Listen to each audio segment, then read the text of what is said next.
Hey guys, welcome to Attack on Anime. I'm here, Janelle, with my co-hosts Vedant. Amardeep. and me. So we're gonna be doing a bit of a Boku no Hero episode special for you guys. So how about someone give a quick synopsis before we get into things? Yeah, so the show is set in Earth, and in this new Earth, it's 70% of the population has quirks. These are like superhero abilities, and the rest of 30% do not have these abilities. So the story centers around the main character called Izuki Midoriya. He's born without a quirk, and all he wants to do is become the greatest superhero that ever lived, but he's unable to do that because he doesn't have a quirk. One day, after school, he meets his hero, which is the number one hero called All Might, and he basically tells him, even though you don't have a quirk, I know a way where you can become the number one hero and the greatest hero that ever lived. And this show, My Hero Academia, is the story of the greatest hero that ever lived, which is Izuki Midoriya. Nice, and that was a quick short synopsis. So obviously this show is probably one of the hottest. Is it a shonen anime? Yeah, I mean, I would call it a shonen type of anime, yeah. Yeah, so it's probably one of, even not as a shonen, it's definitely one of the hottest shows right now. We're about 3 seasons in, so, and I know Vedant over here, he just caught up this week, and he banged out like about 40 episodes altogether. I mean, he started watching after we really pressured him to watch the show. Yeah, but I kept my word. Yeah, Took me a did. week. You did? I finished it under a week. So this is for you and the rest of us and the viewers too. What kept you watching throughout the series? Was it were you invested in the story? Maybe it was the characters you liked, the action scenes. I think what My Hero Academia did that's really well is that they got to the point within the first 2 episodes. Deku or Midoriya, whatever you guys want to call him, he is a very likable character, a very relatable character. We all have things in our lives where we're not good at, but we still try our best to do whatever we can with the abilities that we got. We all have dreams. Some dreams might not get accomplished, right? It's all about trying, and that's where I feel you can relate the most to Deku as a regular person that is quirkless. On top of that, our main protagonist has a goal as well, and I really like animes where there is a goal. He wants to be the greatest hero ever, and this is his journey of being the greatest hero ever. And so in that sense, I feel that with those two things combined, it makes for a really good anime, and that's what kept me watching the story then that way. So it was primarily the story and like how it's intertwined with the main character is what you liked. Yeah, right. Yeah, a relatable protagonist along with the good stories. I feel like it's good writing and everything too, so I feel like it's really good. Yeah. What about you, Amardeep? I mean, yeah, I agree with Vedant. Like, the story is a very simple premise. It's like about a guy who's, well, at first he appears that he's unable to become what he wants to be, but he finds a way where he meets his hero, number one hero, All Might, and he gives him his quirk because he trusts him and he sees the passion, what he's able to do despite, when he was saving Bakugo, despite not having any powers, he still had that will, that fight or flight mentality to go save him, despite knowing that he can very much well be killed by the villain. And I also enjoy the other characters in the story, and I like characters like Todoroki and Tokoyami. Like for Todoroki, like he has a great story with his dad where he resents his father for the things that he's done in his past. Right. And I mean that's a story on its own. Yeah. If you really wanted it to be. Yeah. Like he really resents him because he was made to become the number one best hero. He wasn't made from like his parents loved each other. Basically his mom was forced to have children with Endeavor. Yeah. It was Endeavor, yeah. He was forced to have children with Endeavor, and he resented every part of him. So that's why it's about his growth, and it's also about his story of accepting who he is as a whole. Not just using the powers from his mom, which is ice powers, but also embracing his powers that he got from his dad, Endeavor. Yeah, as we go on about the story, just to let you guys know ahead of time, there's gonna be a lot of spoilers in here. So if you're not really prepared to listen to those, I suggest there's gonna be a timestamp down below, so you can just skip through these parts if you want to. So yeah. Perfect. And I was just about to get into some spoiler territory too. So for me personally, I really like the action scenes, and one specifically is the Todoroki versus Deku scene. Mm-hmm. Holy smokes, was that epic. That's probably one of the greatest anime fight scenes that I've seen personally. So yeah, it's up there. It's up there as one of the greatest anime fights. Yeah, very debatable. Yeah, that, and I think someone here mentioned that what is it, All Might versus one of the Nomus in the first season. Wow. Yeah, that whole little mini arc they had at the end of the first season was really really good. To be honest, I thought that someone was gonna die in that like mini arc that they had towards the end. I had a feeling All Might die too in that sort of situation, because they were actually hitting his weak points during the end of the arc, and I felt like one of the students might die too, right? Because I mean, they just came out of nowhere. No one was prepared for the League of Villains that showed up, and the League of Villains are just a group of villains that are out to kill All Might, the main hero. So yeah. Well, so that was you would say that was your favorite arc of the series so far? Yeah, because I feel that to me the storyline got set in the second episode, but I didn't really get in really into it, like really hyped about it, where I was just like watching every single episode. I'm like, yo, I just can't even go to sleep. Just keep watching this. That was the arc when the League of Villains just infiltrated the USJ, I believe that's what it was called. Yeah. What about you? What's your favorite arc? For me personally, my favorite arc was the Stain arc in season 2. Right. I mean, I felt that Stain is a very, very good villain. I mean, when the show opens up, we get an understanding of that these heroes get paid based on how many people they save and how well they are doing, right? Yeah. It gives you a sense of depth to the world of heroes, Yeah. and what they do for work, Yeah. and et cetera, et cetera. Like, it's almost like contrary to the notion of being a hero, because if you're a hero, you don't expect any praise or any monetary gain out of it, right? So his whole arc is he wants to destroy all the heroes that are fake heroes, that are doing it just for the fame or the money or the attention. He only believes that he thinks that heroes have changed because of how the public has like perceived them and what they're doing to like compensate for them, and he believes that the only true hero is All Might, and what he wants to do is rid the entire world of all those fake poser heroes because they don't deserve to be called heroes. And I think there's so much that we can work with. I don't understand why he feels this way. Maybe something in his past that we can get to later on the show. But Yeah, I definitely want to see more of Stain's background. He's definitely one of the most interesting characters of the series, if not the most, in my opinion. Mm-hmm. That being said, you guys have any favorite characters within the series? Well, I'd say my favorite character so far in this series has to be, I don't know, I'm kind of like, they have a lot of likable characters. Bakugo's pretty cool, Todoroki's pretty cool. I like our main protagonist as well. Yeah, you can't hate on Deku. I can't hate on him either. But like, I'd say my favorite character is probably Todoroki, because a weakness of this anime so far is that they haven't fleshed out each and every single character that's in the story. They've only fleshed out him.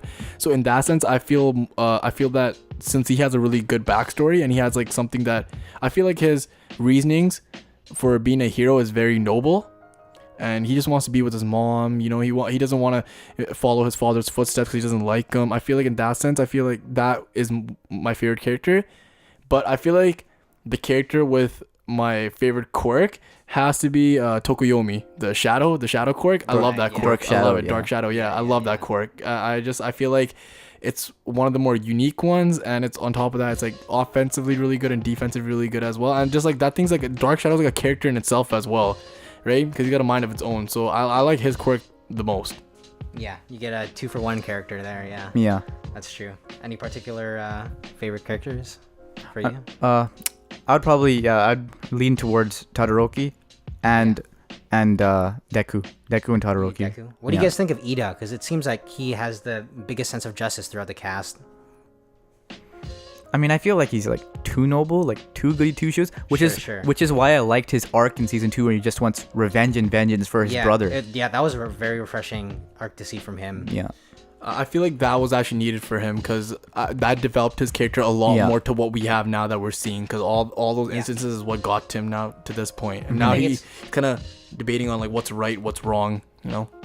Yeah, it's almost as what you said, like he's too...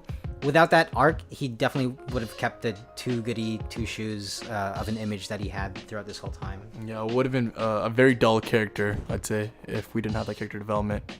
Yeah, that's true. That's true. I think I like... What is it? The Gravity Girl? How do you pronounce her name? Uraraka. Uraraka, yeah. I mean... She's honestly pretty... I didn't like her initially just because I thought she was a typical MC love interest role. Yeah. But she got a lot of character development that we got to see, and she became a very independent character. She's very honest, even with the whole, like, she's just trying to become a hero to get lots of money Yeah. to pay her parents off, and et cetera, et cetera. Which is exactly against what Stain believes a hero should be. right. Yeah. It's gonna Which be I see- really yeah, it's which gonna I be s- really interesting to see the battle between Yeah, those two. exactly. She's basically the epitome of what Stain wants to eliminate throughout Mm-hmm. the hero world. But also for like Uraraka, like later on in the show, especially after like she saw Midoriya how he saved him during the entrance exam. She like sees a lot in him about why other reasons why she wouldn't be a hero besides just helping pay for things for her family. Right. Yeah. Now, quick, this one might be kind of controversial, but do you think that this anime is ripping off of Naruto? Because I mean, you have like the typical love interest who's infatuated with the main character, which is Urakaka, in this sense. You have the Sasuke character, which is Bakugo. He hates our main character. Yeah, it might just be typical anime tropes, but they definitely carry from Naruto a lot. What do you guys think? Well, they're following a formula that's really successful in the anime industry, so I don't blame them. Right.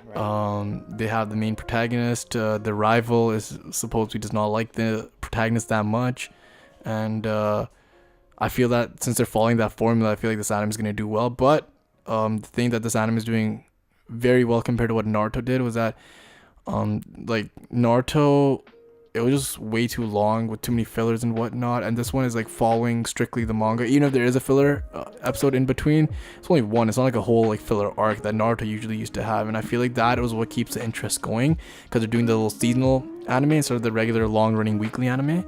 And yeah, so I feel like in that sense, it's very comparable to Naruto, with the fact that Naruto wanted to be the Hokage and Midoriya wants to become the hero in the world. the greatest hero in the world, right? And in that sense, I see a lot of similarities. And yeah, but the thing is, the rival in this situation, I feel, is the rival, like they haven't explained his goals that much as like supposedly in Naruto, Sasuke has goals very like thought out right away in the first couple episodes. So in that sense, I feel like the one weakness this anime has is they need to flesh out their characters, which I'm pretty sure they will later on as the story progresses. But Naruto did that way faster. So, yeah, and I mean, this anime is still really fresh. I mean, 40 episodes in, Naruto has like 800, Yeah. whatever the hell. You can't compare that. Yeah, but Naruto already had like all their characters fleshed out by like episode 20. Like we already knew what Sakura wanted, we already knew what Sasuke wanted, everything. You know what I'm But saying? like also this show has so many more characters and they're like a lot more like That's true. major I mean, characters. Naruto did have a lot of characters, but in my opinion, the characters in this story matter significantly way more than Naruto. A lot of the characters in Naruto were just serve the purpose of side characters Yeah. for the main characters. Yeah, they're like that they had. sidekicks to him. Right. Yeah, but we still have that yet to see because the original Naruto actually focused on the whole class that they had, right? But even the setting, like the ninja academy, the teams, the school, and everything, like the tournaments, it's all relatable to Naruto in that sense. So, but I feel like almost everything has a tournament and everything has like something. Like I could even say that's somewhat similar to Dragon Ball Z as well. Oh yeah. Like yeah, it's, for sure. It's just like they take the best tropes out of other animes and they just either do them just as well, or I think they could potentially do them even better. Exactly, which I feel like this is like one of My Hero Academia's strengths because they're taking basically all the strengths and not taking their weaknesses, which is why it's doing so well. Yeah. Right. That's why it's popping in Japan, everywhere, and I think it's one of the top 3 highest selling mangas as well. So they're doing very well. So I mean, props to them, man. They're doing a fantastic job with this anime. Yeah, and obviously the kids with superpowers thing is the new hot topic. Yeah. So, just to stray away from something more serious and something more loose. How do you guys think Mineta is in class 1A? I mean, he doesn't. He could be the best hero in the world, to someone, but in my eyes, he's not a very good character. Let alone, Like, I mean, his quirk is literally just growing balls out of his head that are sticky balls that stick to people and just throwing them at him. I feel like he's just in the anime for strictly comic relief, and that's it. I think personally, I like his character. I love his character a lot. I feel that his character is something that this show needs because there's so much seriousness in this show to begin with already. So you need like a guy that can just like clown around once in a while. So I feel like he's really needed. I feel like I think he just got into school just because he was smart. That's it. Not about his own quirk. Because that's how Midoriya got into the school too, right? Midoriya, He got into school just because he was smart, right? He wrote the exams and everything. Well, he still had to pass the entrance exam. I mean, he still had to, but he got like that. for example, we a never lot saw of Mineta on his entrance exam. Like, how did he defeat those? I Like, would love to see the footage for that. just throwing balls at them. Okay, like they stop in their tracks. I don't know. Yeah, I have no idea how he got that done too, but I feel that. But at least he got the opportunity. Like, you know, like a lot of people don't even get that opportunity, right, in the entrance exam and whatnot, to even get into the school, right? Which Midoriya actually got, which is why Bakugo got even more angry because he wanted to be the only one from his own school, right? Yeah. Right. I mean, yeah, those are those thoughts of Mineta. He's. Don't you guys like Mineta? I love Mineta, man. I love him. I mean, I think he can be the number one hero. Seriously. Yeah, I mean, Okay, we're stretching it a little bit. yeah, that's a bit of a stretch. I mean, he's nothing more than a comedic relief and a gateway to the fan service. Did he or did he not single-handedly defeat Midnight? Yes or no? Yeah, he did. He He did. In the Single-handedly. exam, he did by himself. Mineta. When was this? This was during the End of season 2. End of season 2 when they were having those arcs with the When they teachers were all fighting teachers. two people versus one Yeah. professor. That's okay. I mean, you guys got me there. Yeah, and the only reason he did it is because he was jealous. Yeah. He was jealous of I forgot his partner's name, but It was Sero, I think. Sero. That's a tape guy, right? yeah, tape guy. Yeah, that guy, yeah. yeah. He was jealous of Sero because Mineta's power was to basically like put him in a trance and like woo them to sleep, and Sero was wooed to sleep. Yeah. Sorry, Sarah. Midnight wooed Sero to sleep, and he basically was sleeping like on her chest, and Mineta, when he saw that, he was very upset. So that's I would basically too. I would too. Yeah. Yeah. So basically that's the key to unlocking his potential. Yeah, Is just his jealousy. his jealousy. There you go. Now, Vedant, you did mention that Bakugo wanted to be the only one to come out of his class to enter UA. Now, that might be one reason, but why do you think Bakugo hates Deku so much? I mean, there's this source of hatred that he has for this kid, and it's not really thoroughly explained yet in the anime. Well, I feel like the thought process here is that obviously we don't know much about his backstory, but if I would have to take a guess, I guess I'd say that I think he hated the fact that Deku was a more likable person, I guess, than Bakugo, because Bakugo, even right now, while he's in school and he's trying to train for a hero, not a lot of people, everyone knows he's a hothead. You know, he's not that much of a likable person, and he particularly doesn't even care that people like him that much. Yeah. Midoriya, I feel, was a lot more, he was the more calm one, the nice one, you know. He always tried doing his best to like understand what other people are going through, where other people are coming from. And I feel like this is one of those scenarios where like you think about like I don't know how to put this, like, since he was quirkless, he was more human, you know. He understood the human emotion a lot more than Bakugo himself, and I feel like Bakugo is jealous of that, right? Because he has this persona. I'm pretty sure Bakugo is a nice guy. I mean, he has shown signs in the anime that he is a nice guy. He cares about his classmates. Right. He respects them. There are times when he's shown those signs. He's trying to one of those like. He's like an anti-hero kind of. No, not even that. I feel like he's just trying too hard to look cool and shit, trying to look like a hotshot, when he actually is probably like a nice guy. He cares a lot about everyone. Sure, right? Yeah. So I feel that in that sense, he just hates Deku because his is like, everyone just likes the guy in general, I guess, growing up and whatnot, and he's trying his best to put him in his place. Like, you're a quirkless guy, you'll always suck, right? Because I think that's his way of telling him, like, that's his way of like telling himself that, okay, I'm better than Deku, people should like me more than him, right? Because out of the two of them, if both of them become a hero, who's gonna like who more? I'm pretty sure Deku's gonna be the more popular hero compared to Bakugo. Yeah. Right. I mean, I think that he might dislike Deku is, especially maybe near the start of the anime, because that was a time, especially when the scenes we saw when they were children. I think it was more to do with he kind of wanted to like push his buttons. Like, Deku's the type of guy, he always has a smile on his face no matter what. He's a happy-go-lucky, innocent kid. Like, Kid-chan would push him and bully him, and he'd still look up at him and had that innocence, that smile to his face. And Bakugo, he's not that type of a person to show his emotions. So he would see that and be like, what the hell's wrong with this guy? Like, why can't he be more like me? Like, he went to try to push him. And then as the anime progressed and Deku finally got powers, now it would be he would turn that kind of curiosity and like misunderstanding to like jealousy and kind of hatred towards him, because he feels that he got his power out of nowhere, like he doesn't deserve his power potentially. And also he feels that he's more powerful than him, and seems like a threat to him. Yeah, right. And imagine when he finds out that that's like a quirk that All Might gave him, he's gonna blow up even more after that. It's only a matter of time. Another thing is, I feel like the comparison between Bakugo and Midoriya is more of like Endeavor and All Might, right? Because if you look at those two heroes, Endeavor is the second best hero, All Might is the best hero in the world. And All Might, what's the difference between the two of them? All Might's just more likable. And All Might always saves people with a smile on his face. Exactly. Endeavor always looks angry despite whatever he's doing. Exactly, which is why Endeavor and the Bakugan comparison and the Deku and All Might comparison, I feel that is like the comparison that I'm leaning towards right now when it comes to explaining why. Because Endeavor hates All Might as well. He doesn't like him. He just hates him. He created that's what he had as a kid. Now he created him so he could be the best. Exactly, hero, to defeat him. Be better than him. So that hatred is really strong, and obviously like you can tell like because of that, Todoroki doesn't want to take that route either. Right? It's more of like a jealous hatred because he can't be like him. Any final thoughts before we close out here? Well, I mean, if you haven't, personally for me, Amity Pigeon, they forced me to watch My Hero Academia, and I gave it a shot.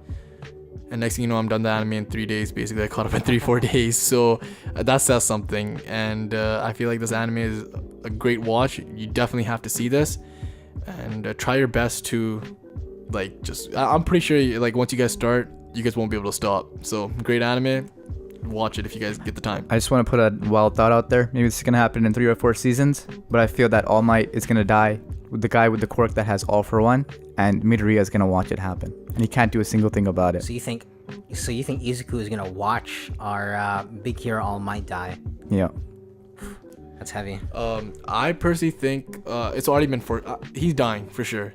They've already foreshadowed it, and it follows the shonen criteria. When we compare to Naruto, when Jiraiya died, spoiler alert for all of you guys that haven't watched Naruto, when the teacher dies protecting Naruto, it's the same thing in this situation as well. I feel like the teacher will die, and then that will officially pass on the one for all. Is it quirk, one for all, right? One for all, yeah. The quirk officially will be passed on completely to Midoriya, and that will be his quirk until he gets older and he wants to pass it on to someone. I feel like there was a scene in the anime where the All Might didn't want to tell him something, and I feel like that's what he didn't want to tell. But he said at the end that by the time you have to fight the main villain of the series, which I won't spoil it here, but by the time you gotta fight the main villain, I won't be there. So I feel like that is a sign to come. They foreshadowed it heavily. Yeah. They foreshadowed it heavily. He will die, and it's gonna be a sad death. But I don't think Midoriya will watch it happen like how you guys are saying it will. I think it's more that he won't be able to do anything. He'll be helpless in the fight, and he'll just assume that okay, All Might can take care of this. And when it happens, he'll be too late, and he'll try saving him, but he'll be too late. And then that's when like I think he just goes buck. Right, and that'll invoke some redemption for Izuku. Maybe he'll want something like vengeance or something, and we'll see something related there. Like, quick question: do you guys think Midoriya ever becomes evil in the anime? No way. I can't see it personally. I mean, he's just way too. The morals that the story has set for him is just he's just way too full of justice. I feel like people would go crazy. Like even when he was a little kid, he was such a nice guy. I feel that this is the issue with all the major shonen characters in general. The characters become too static, right? They give their goals and give everything off, and then just live through like that the whole entire way. I feel like the way how you guys are talking about like All Might dying and everything, like how we all agree that All Might is eventually gonna die. I feel like that's gonna change his perspective on heroes and villains and whatnot, and he's just gonna instead of like doing the thing for justice, he's gonna be more about revenge. I feel like he might turn into Ida, like the way how Ida just went crazy. I can see that happening from Midoriya, to be honest. Like vengeance, fueling his goals. If he sees All Might die, which I feel like is not happening anytime soon, but it will happen eventually. Eventually, yeah, somewhere down the road. Yeah. Same thoughts, I guess. Yeah, no, I don't see him turning evil. Yeah. I just don't see it. I think you're alone there. Because I feel like even like sidekick characters like Bakugo, those are already guys you can see that can be on the dark side. Like there's gonna be if his supporting cast has potential guys that are gonna be dark characters, he doesn't have to turn dark himself. But I feel that if he turns dark, it'd be a good character development. I mean, I would love to see it. It'd be a good. Just to see it. It's a change of pace. I can't see it, but I would love to see it happen. Yeah. So I think we'll leave it there. All right, and that's been this episode. Thanks for tuning in, guys. Appreciate it.